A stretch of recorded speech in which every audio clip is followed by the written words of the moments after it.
नमस्कार दोस्तों, स्वागत है आपका हमारे YouTube चैनल में।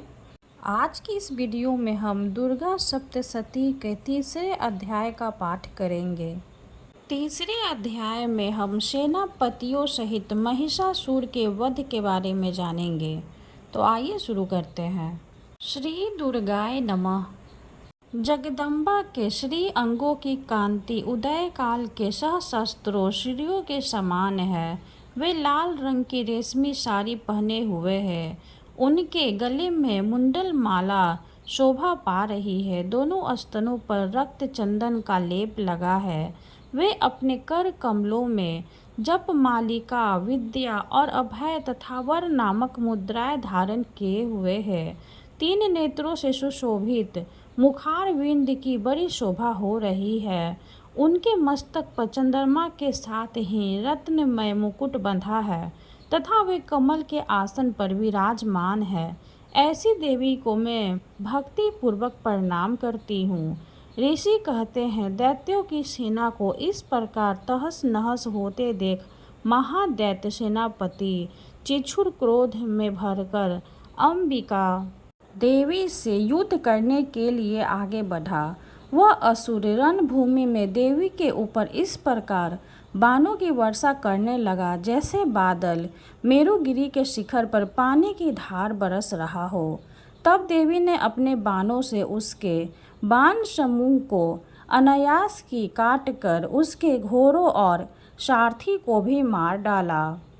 साथ ही उसके धनुष तथा अत्यंत ऊंची ध्वजा को भी तत्काल काट गिराया। धनुष कट जाने पर उसका अंगों को अपने बाणों से बींध डाला। धनुष, रथ, घोड़े और सारथी के नष्ट हो जाने पर वह असुर ढाल और तलवार लेकर देवी की ओर दौड़ा। उसने तीखी धार वाली तलवार से सिंह के मस्तक पर चोट करके देवी की भी बाईं भुजा में वाग्वेग से प्रहार किया। राजन, देवी की बाह पर पहुँचते ही वह तलवार टूट गई। फिर तो क्रोध से लाल आंखें करके उस राक्षस ने शूल हाथ में लिया और उसे उस महादैत्य ने भगवती भद्रकाली के ऊपर चलाया।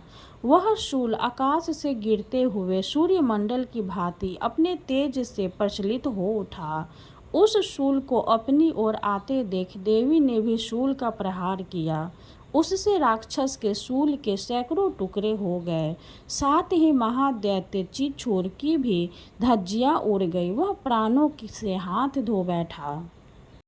महिषासुर के सेनापति उस महापराक्रमी चिक्षुर के मारे जाने पर देवताओं को पीड़ा देने वाला चामर हाथी पर चढ़कर आया। उसने भी देवी के ऊपर शक्ति का प्रहार किया, किंतु जगदम्बा ने उसे अपने हुंकार से ही आहत एवं निष्प्रभ करके तत्काल पृथ्वी पर गिरा दिया। शक्ति टूट कर गिरी हुई देख चामर को बड़ा क्रोध हुआ। अब उसने शूल चलाया, किंतु देवी ने उसे भी अपने बाणों द्वारा काट डाला। इतने में ही देवी का सिंह उछलकर हाथी के मस्तक पर चढ़ बैठा और उस दैत्य के साथ खूब जोर लगाकर बाहु युद्ध करने लगा। वे दोनों लड़ते लड़ते हाथी से पृथ्वी पर आ गए और अत्यंत क्रोध में भरकर एक दूसरे पर बड़े भयंकर प्रहार करते हुए लड़ने लगे। तदंतर सिंह बड़े वेग से आकाश की ओर उछला और उधर से गिरते समय उसने पंजों की मार से चामर का सिर धड़ से अलग कर दिया। इसी प्रकार उदग्र भी, शीला और वृक्ष आदि भी मार खाकर रणभूमि में देवी के हाथ से मारा गया तथा कराल भी दांतों, मक्कों और थप्पड़ों की चपेट से धराशायी हो गया।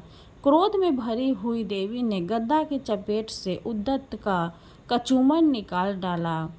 भिंदित पाल से वाष्कल को तथा बाणों से ताम्र और अंधक को मौत के घाट उतार दिया। 3 नेत्रों वाली परमेश्वरी ने त्रिशूल से उग्राश्रय, उग्रवीर्य तथा महाहनु नामक दैत्य को मार डाला। तलवार की चपेट से विडाल के मस्तक को धड़ से काट गिराया। दुर्लभ और दुर्मुख इन दोनों को भी अपने बाणों से यमलोक भेज दिया। इस प्रकार अपनी सेना का संहार होता देख महिषासुर ने भैंसे का रूप धारण करके देवी के गानों का श्राद्ध देना आरंभ किया। किन्हीं को थुथुन से मारकर, किन्हीं के ऊपर खूरों का प्रहार करके, किन्हीं किन्हीं को पूंछ से चोट पहुंचाकर, कुछ को सींगों से विदीर्ण करके, कुछ गनों को वेग से, किन्हीं को सिंहनाद से, कुछ को चक्कर देकर और कितनों को निःश्वास वायु के झोंके से धराशायी कर दिया। इस प्रकार गणों की सेना को गिराकर वह असुर महादेवी के सिंह को मारने के लिए आगे आया और उस पे झपटा। इससे जगदम्बा को बड़ा क्रोध हुआ। उधर महापराक्रमी महिषासुर भी क्रोध में भरकर धरती को खुरों से खोदने लगा तथा अपने सींगों से ऊंचे ऊंचे पर्वतों को उठाकर फेंकने और गरजने लगा। उसके वेग से चक्कर देने के कारण पृथ्वी क्षुब्ध होकर फटने लगी। उसकी पूंछ से टकराकर समुद्र सब ओर से धरती को डुबोने लगा। हिलते हुए सींगों के आघात से विदीर्ण होकर बादलों के टुकड़े टुकड़े हो गए। उसके श्वास की प्रचंड वायु के वेग से उड़े हुए सैकड़ों पर्वत आकाश से गिरने लगे। इस प्रकार क्रोध में भरे हुए उस महादैत्य को अपनी ओर आते देख चंडिका ने उसका वध करने के लिए महान क्रोध किया।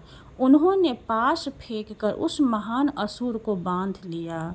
उस महासंग्राम में बंध जाने पर उसने भैंसे का रूप त्याग दिया और तत्काल सिंह के रूप में वह प्रकट हो गया। उस अवस्था में जगदम्बा ज्यों ही उसका मस्तक काटने के लिए उद्यत हुई, त्यों ही वो खड्गधारी पुरुष के रूप में दिखाई देने लगा। तब देवी ने तुरंत ही बाणों की वर्षा करके ढाल और तलवार के साथ उस पुरुष को भी भीन डाला। इतने में ही वह महान गजराज के रूप में परिणत हो गया तथा अपने सूंड से देवी के विशाल सिंह को खींचने और गरजने लगा। खींचते समय देवी ने तलवार से उसकी सूंड काट डाली। तब उस महादैत्य ने पुनः भैंसे का शरीर धारण कर लिया और पहले की ही भांति चराचर प्राणियों सहित तीनों लोकों को व्याकुल करने लगा। तब क्रोध में भरी हुई जगन्माता चंडिका बार बार उत्तम मधु का पान करने और लाल आंखें करके हंसने लगी। उधर वह बल और पराक्रम के मद से उन्मत्त हुआ राक्षस गरजने लगा और अपने सींगों से चंडी के ऊपर पर्वतों को फेंकने लगा। उस समय देवी अपने बाणों के समूहों से उसके फेंके हुए पर्वतों को चूर करती हुई बोली। बोलते समय उनका मुख मधु के मद से लाल हो रहा था और वाणी लड़खड़ा रही थी। देवी ने कहा, ओ मूर्ख, मैं जब तक मधु पीती हूँ तब तक तू क्षण भर के लिए खूब गरज ले। मेरे हाथ से यही तेरी मृत्यु हो जाने पर अब शीघ्र ही देवता भी गरजना करेंगे। ऋषि कहते हैं, यो कहकर देवी उछली और उस महादैत्य के ऊपर चढ़ गई। फिर अपने पैर से उसे दबाकर उन्होंने शूल से उसके कंठ में आघात किया। उनके पैर से दबा होने पर भी महिषासुर अपने मुख से दूसरे रूप में बाहर होने लगा। अभी आधे शरीर से ही वह बाहर निकलने पाया था कि देवी ने अपने प्रभाव से उसे रोक दिया। आधा निकला होने पर भी वह महादैत्य देवी से युद्ध करने लगा। तब देवी ने बहुत बड़ी तलवार से उसका मस्तक काट गिराया।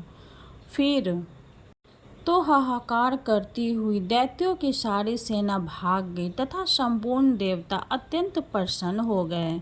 देवताओं ने दिव्य महर्षियों के साथ दुर्गा देवी का स्तवन किया। गंधर्व राज गाने लगे तथा अप्सराएं नृत्य करने लगी। इस प्रकार श्री मार्कंडेय पुराण में सारनिक मनवंतर की कथा के अंतर्गत देवी महात्म्य में महिषासुर वध नामक तीसरा अध्याय पूरा हुआ। बोलो जय माता दी। वीडियो अगर अच्छे लगे तो लाइक कर दे, चैनल को सब्सक्राइब कर दे और कमेंट में जय माता दी जरूर लिख दे। धन्यवाद।